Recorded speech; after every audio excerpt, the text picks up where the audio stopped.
میرا نام عائشہ ہے۔ میری عمر 22 سال ہے۔ میں لاہور میں رہتی ہوں۔ جب میں نے انٹر کا امتحان پاس کیا تو مجھے یونیورسٹی میں داخلہ لینے کی اجازت مل گئی۔ میں بہت خوش تھی اور خوشی خوشی روزانہ یونیورسٹی جاتی۔ وہاں کا ماحول اچھا تھا۔ میں پہلی بار کو ایجوکیشنل میں پڑھ رہی تھی۔ ہمیں تو بچپن سے یہی بتایا جاتا تھا کہ استاد روحانی باپ ہوتا ہے، مگر جب میں کچھ عرصہ یہاں پر رہی تو یہ بات غلط ثابت ہو گئی۔ وہاں پر ایک استاد تھے جن کا رویہ مجھے سمجھ نہیں آ رہا تھا۔ ایک دفعہ میں نے دیکھا کہ ایک لڑکی ان کے پاس اپنا مسئلہ لے کر گئی تو انہوں نے اس کے لیے کہا کہ کل میرے آفس میں آ کر اپنا مسئلہ بتانا۔ ان کا نمبر اکثر اسٹوڈنٹس نے سیو کر رکھا تھا۔ جب کچھ دن گزرے تو اس لڑکی کی تصویر استاد کے واٹس ایپ اسٹیٹس پر لگی ہوئی تھی۔ اس کا بہت ایشو بنا، مگر پھر انہوں نے یہ بات کہہ کر ٹال دی کہ میرے بیٹے نے غلطی سے اسٹیٹس لگا دیا۔ یہ بات یہاں رکی نہ تھی۔ وہ ہر کچھ دن بعد کسی نہ کسی لڑکی کے ساتھ یہی کام کرتے تھے۔ ایک دن میری کلاس کی لڑکی کا کچھ مسئلہ ہوا جس کی وجہ سے وہ میرے پیپر دینے کے لیے نہ آ سکی۔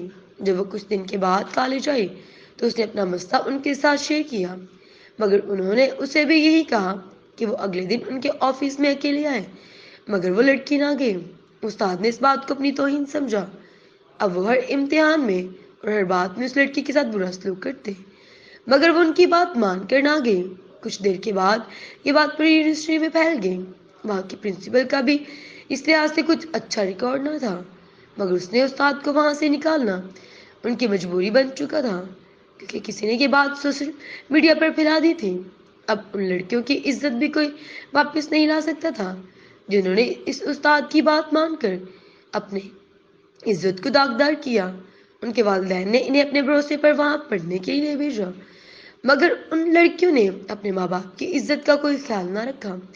آج کل تو تقریباً کچھ دن کے ہی بعد کسی نہ کسی یونیورسٹی میں ایسے واقعات ہوتے رہتے ہیں۔ لڑکیوں کا یہ فرض بنتا ہے کہ اگر ان کے والدین ان پر یقین کر کے انہیں گھر سے باہر جانے کی اجازت دیتے ہیں تو وہ ان کی عزت کو خراب نہ کریں، اور استادہ کو بھی چاہیے کہ وہ مقام انہیں معاشرے نے اور اسلام نے دیا ہے وہ اس مقام پر پورا اتریں۔ اگر روزانہ ایسے ہی واقعات ہوتے رہیں گے تو ہمارے ملک میں تعلیم کا نظام بالکل برباد ہو جائے گا۔ اس لیے ہمیں سب کو چاہیے کہ ہم اپنی اور ماں باپ کی عزت کو قائم رکھیں، انہیں کسی کے سامنے شرمندہ نہ کریں۔ اللہ حافظ۔